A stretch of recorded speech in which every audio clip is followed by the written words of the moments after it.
All right, welcome back, Nerd Nation. Today's guest is new to the show. Yeah, thank you. Yeah. I'm new. So, well, you're new to Nerd Nation, but not new to corporate. So, Jesse Allo. Hey, everybody. So, how long have you been with N.E.R.D? I think we're going on maybe 3 months. 3 months, yeah. It's been right about 3 months now. So 3 months and loving it. I love the brand. So that was the main reason I came over. Want everyone to know. Don't stare at the camera. I'm actually going to ask why N.E.R.D, because I know you had a lot of opportunities, but I want to hold off on that. So tell us a little bit about yourself. So tell us about your experience, because you've done a lot. Yeah, I have. So I, like everybody else, I was brought up in the Vivint culture. I started off at Apex. Yeah, Apex, and then they changed their name to PX. And then after that, they then transitioned over to Vivint, and I was there during that time. Okay. And it was fun. That's where I learned the basics of going out there. Buddies of mine said, "Hey, I made this much money, and it's knocking doors." And I was like, "Yeah, no thanks." Say what? I lived in California. I was on the beach. I went surfing at 5 a.m. every morning, and at 5 o'clock in the evening, when I was done, I went surfing again. So I just did that every single day. And then he came up. I had a young family, and I'm trying to figure this stuff out. I was going to college, so I was doing 2 jobs. I was working at the UPS store, and then I was doing real estate mortgages and stuff like that. So I was really busy. I like to work, and then I like to play. So you'll probably start to notice that a little bit around. So that's just kind of my culture. So how long have you been door knocking? Because I think you took a little time away, right? 2009 is when I started. So back, as like a lot of guys here, we started off with the Vivint culture, grew up through that. And then one year I decided that I was like, I'm so tired. It was like after year 3, I decided, I'm so tired of knocking. Maybe I'll try something else. So I ended up becoming a GM for a company. It's called Dune Sport Toy Haulers. So you guys can look them up. And within a matter of 1 month, I came in. They put me as a GM, and my job was to do the finance and stuff. It was really cool because I learned not only the door-to-door side, but whatever I learned on the doors actually translated to real money in any other business, right? It's communication skills. Communication, yep. And one of the cool things that we did is we were able to bolster sales within a matter of 1 month. I came in, I know this isn't something you really want to talk about, but I did have to clear a house out there, and I just kept one person that I wanted. And then I built the whole team up behind that, and we did 2,300% in sales in 1 month over their whole previous year. So we destroyed custom toy hauler sales. We actually had a good problem, which was we had so many sales that the manufacturers couldn't keep up with manufacturing enough toy haulers for them. So custom, which meant that we were booking out to about 1.5 to 2 years out for people to receive the product. Oh my gosh! Yeah. Wow. Yeah. So it's super fun. So I enjoy building teams. That's probably the part that I enjoy most, is being able to influence people and help them to just be really efficient and effective, right? Just to add real value. That's interesting you said that, because not only myself, but several people have noticed that. They've taken notice to how you're building your team here and some of the activities you're doing, and it's awesome. It's kind of cool. You guys, and you and I talked a little bit about this. You're more of a big picture guy in building and your strategy. So we'll talk a little bit about that. So after the GM role, because then you got back into solar. So. Yeah, a buddy of mine, so they ended up selling off that company immediately because I made it so profitable extremely quick. So they sold off the company, so I sold myself out of a job. And they offered me another job to go build another company, which was furniture, which I did that. This is all happening in less than a year. And then a buddy of mine hit me up and said, "Hey, if you're willing to get back into security, there's a company that allows you to own all of your accounts. So instead of you just getting paid commission, I can own them." And get a residual. Mm-hmm. And I built up a book of business for residual. It's about, how many accounts did I have? I did about, it was like 1,200 or so sold accounts is what I sold over with the company. The actual book of value. So when you look at it from a sales perspective, you just look at commissions. Well, we look at it from the actual value for 3 years, and then the renewal amount of what that's worth, and then what the companies are willing to pay for entire contracts over usually 2 terms, which is about 10 years. Wow. Yeah. So I was able to own a big book of business like that. And they pretty much, I jumped into that. And that's where it took my numbers from. I usually did maybe about 100, 120 accounts in a summer. And then that's when I jumped to 300 accounts, was learning from this company on how to sell. So I do attribute a lot of my success and the things I did learn to take me to the next level to Alder. which was a really good experience for me at the time. That's awesome. Yeah. So I owned a lot of accounts. And then from there, I jumped into solar. A buddy of mine hit me up and said, hey, whatever you just took, the amount of business that it took you to do in like 4 years, you could probably do that in like 1 or 2 years here. And I was like, are you serious? So that's what actually got me into it. He showed me his 1099 and I saw it. I was hooked. And so I had the company manage my book of business. And I decided I was going to go to Texas. And for 8 months, I slept on this guy's floor in San Antonio. There was no carpet. I was in a room, had one window. It felt like I was in a prison cell. And I went there. My family was all the way up in Dallas. And I drove down there and I would stay there for a month at a time. I'd come see my family maybe on the weekends or sometimes not at all for a month. Right. And I really wanted to get to know the business. And so I helped him build the team.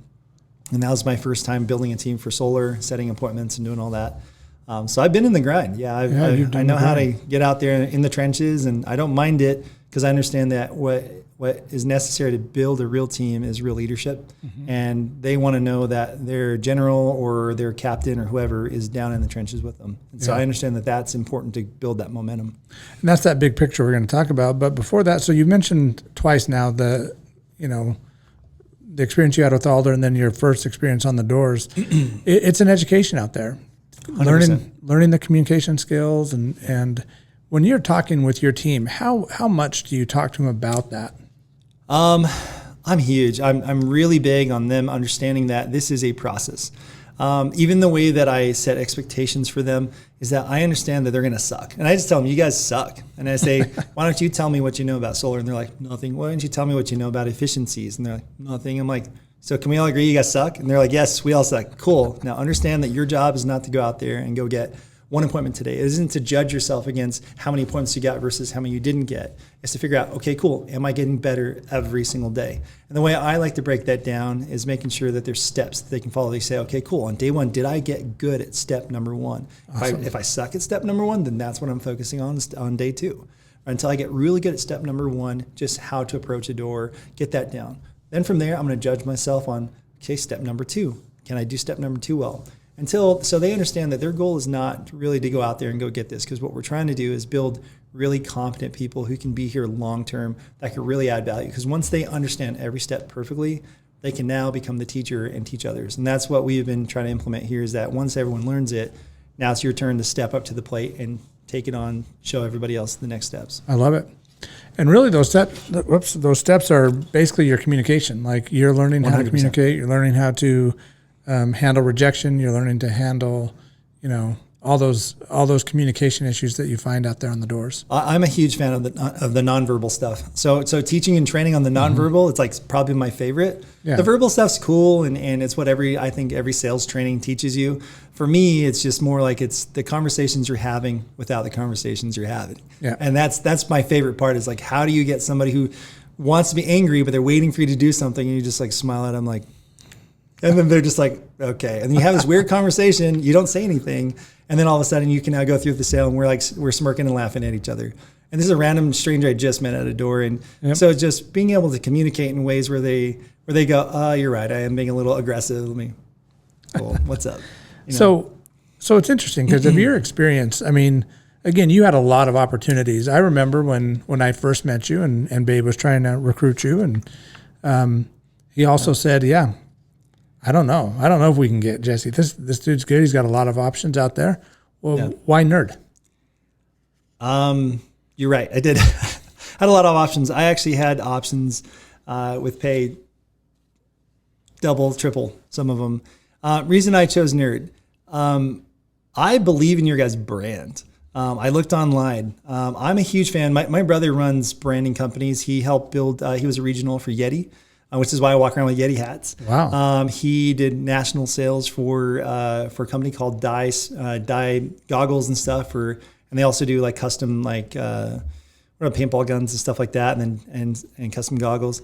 So he works on worldwide sales, and I always leaned on him to ask him about these, things that from a higher end level. Okay, how do you guys operate? How do you run your meetings? How do you do your KPIs? And he's always so willing. And I don't know if I can say this legally on the air, but he would let me sit in on some of those phone calls.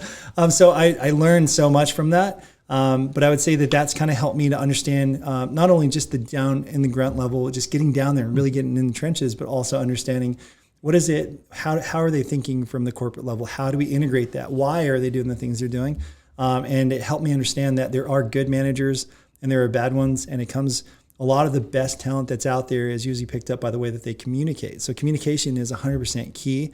So if you're starting off brand new in this business, this is going to teach you the one skill that's going to be useful, whether here or whether you go on to a bigger position somewhere else, whatever in life. But that's pretty much it. So, but yeah, I had quite a few. The brand was number one. I get really motivated by really nerdy things. So if it's something really dorky, if they're like I incentivize my kids by saying, if you do this, this, and this for me, I will give you the world's biggest high five. And then they are just pumped about a high five, right?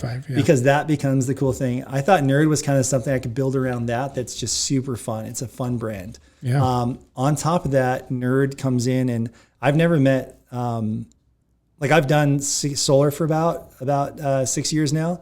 And I've never met like legit pros. Like this place had like people that I'm like, oh my gosh, like I can sell pretty good, but these are like next level. The training was huge.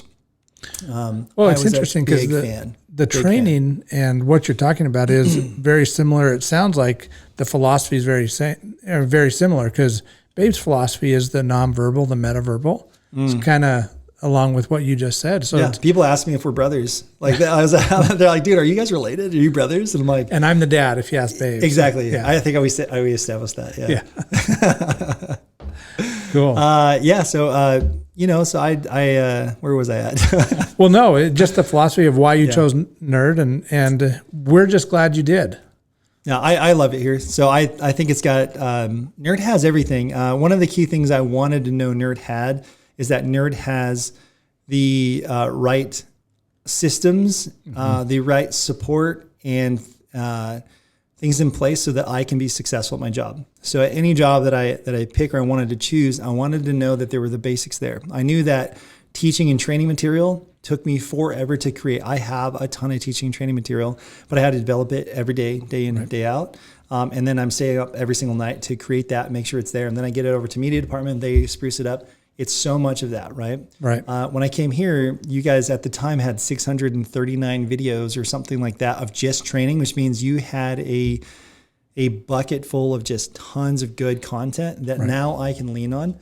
So I knew that if I brought somebody new and I had to teach and train them, there was so much information that you guys already have that I do not have to create and spend all that time with. So I knew for a fact that if you're brand new, you could do this job here because you have everything that they need through the university, through the dojo, to be successful. Yeah, I love it. So that was one of the big ones. So one of the notes I wrote down here is you're a very big picture guy, and that's something that I have seen in your trainings. Like you're low and slow. Like you're taking your time, but you're doing it the right way. It's either, I can't remember what the saying is. My buddy would always say it's like either fast and cheap or I can't remember the other part of it. If he was here, he would tell you. He says it to me all the time. And I'm like, geez, here we go again. But the saying does go, if you're trying to be quick and you're just trying to be too fast at it, it's nothing that's ever going to stick. Anything that was well worth it took time, right? Rome wasn't built in a day. We hear this all the time. There's no reason why we should expect people to be phenomenal rock stars just because God taught, they came out. I don't even know what I'm saying.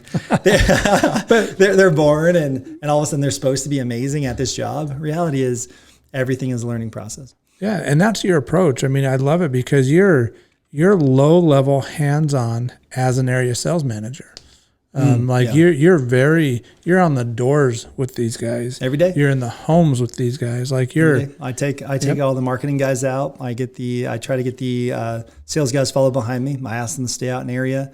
I try to get same days as I can so that where it's just when there's momentum and there's this ball rolling, you just can't stop it. And that's that momentum build. And it's very hard to get to a company, especially a team or an office when it's slow. It's very hard to get that. But the moment you have it, you got to hold on to it. You got to do whatever it takes to continue that ball rolling. Yeah. And then once it starts rolling, get leadership in place that now you train and teach them to carry that on and that'll keep rolling. And then it's infectious.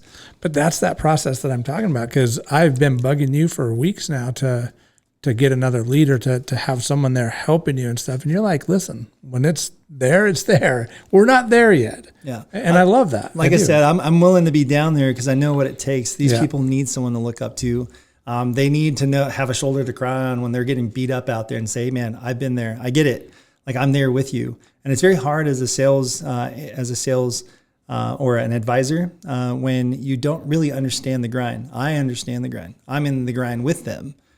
Most of the time they're like, hey, what area are you covering? What are you knocking today? And I'm like, I've got like 5 appointments, but I will make sure I pull one out. I'm going to do whatever it takes so that they know that, hey, I'm right on the ground level with you. Yep. And then and that's what I'm looking for when I look for a DM or I look for somebody that's going to take on that position. Are they willing to put in, the same amount of grind as me, or not even as much, because I don't expect anyone to be me, but just to be able to carry on that same momentum, and I can coach and teach and train them. And you understand that, big picture, it's going to take some time right now, but in time, you're going to have those people in places to do that. So 100%. You're doing it the right way. I know for a fact we'll have solid people coming out of this, and this will be leadership, which means that now I can take everyone else, throw them under that leadership. So that'll build. So it's interesting. I was just thinking my wife's uncle, he's one of the wealthiest people I know. He owned a steel company, did the stadiums up in Seattle, it's very well off. Yeah. And I remember one time I asked him, what's the secret to success, right? And it was interesting because he said, it's going to take a long time to find the right people, but when you do, keep them. Oh, I'm a huge fan of that. Yep. I don't believe this is for everybody, but I do believe that, it's having the right people in the right place. I've had teams of 5 that have beat teams of 30. Yeah. So I am a big proponent of that. I used to use the whole just, throw darts at the wall and hope they all stick it wherever they go. But I've now realized that it's not really about that. It's about you've got to kind of go through your gut and know that, hey, if it's not for them, do them a favor, do you a favor, do your team a favor. Let those ones go, but let's stick with the ones that are powerful. And sometimes it's hard to keep the powerful ones because they need that leadership. They want to see that things are going well, and you've got to be that one that steps to the plate. Yeah, and investing in your people isn't always money. It's your time. It's your energy. It's that shoulder to cry on, like you said. Or the belief, right? Yep. They just want to know that someone believes besides them. So that's a huge one, it's showing them that you believe, and the best way to show them you believe is to do it with them. Awesome. Yeah. Well, great. I have one more question for you. Oh, here we go. Well, 2 more questions. Okay, here we go. I think time's up already. What is your favorite book and why? Outwitting the Devil. Okay, Outwitting the Devil. Outwitting the Devil. I have to read this one. Absolutely my favorite book. Because Outwitting the Devil talks about it's by Napoleon Hill. So it's one of the ones that a lot of people don't know about because they always read the Think and Grow Rich, right? Yeah. Napoleon Hill came out with this book. He didn't even release it originally because they didn't want to release it, but then the organization decided, okay, cool, we'll finally release it. And basically it's an interview between Napoleon Hill and the devil. And he's asking the devil questions. And in these questions, he's asking him exactly about how the devil gets a hold of people, how he controls people and stuff. And one of the biggest takeaways that I took from this book is that he said, and this is probably why I do what I do. In the book, he says, there's a rhythmic motion that happens that everyone gets stuck into. They get into this rhythm. And as they get stuck into this rhythm, it is the easiest way to stop people from becoming great, is that every day they wake up, they go into this rhythm. And until you are the person who has a definiteness of purpose, somebody who has that purpose, people that are stuck in these lulls and these rhythms, they follow people with purpose. So they said, if you have purpose, he can't really guide or sway you because you are the one creating the force. And these people that are swayed and stuck into their daily rhythm of doing whatever they do, and they wake up and then 50 years later, they're wondering why they're stuck in a midlife crisis. It's because they never really took control of their life and created that motion, right? So we always say it in sales, motion creates emotion, right? Yeah. So you want to get them to move, you got to start doing some motion. In this case, people follow leaders. They follow people that have a purpose, a strong purpose. And if your purpose is extremely strong, people will follow you to the ends of the earth because they're like, dude, I love what you're doing. Like, I want to be on that ride. They want to be a part of a rocket ship, not a sinking ship. I love it. Yeah. Okay, what's the book again? Outwitting the Devil. Outwitting the Devil. So if you haven't read it, read it. I'm going to. I'll read my next. It's absolutely my favorite. Book. Listen to it in the audiobook. It's creepy. That'll really change your life. You're like, whoa, geez, I I got to figure something out here. I don't want the devil to take hold of me. So yeah, but it's a really inspiring book. Awesome. Yeah. Well, Jesse, thank you. If you guys haven't followed him, follow him. He's doing great things here at N.E.R.D Power. Thank you. Cool. Thank you. Appreciate it.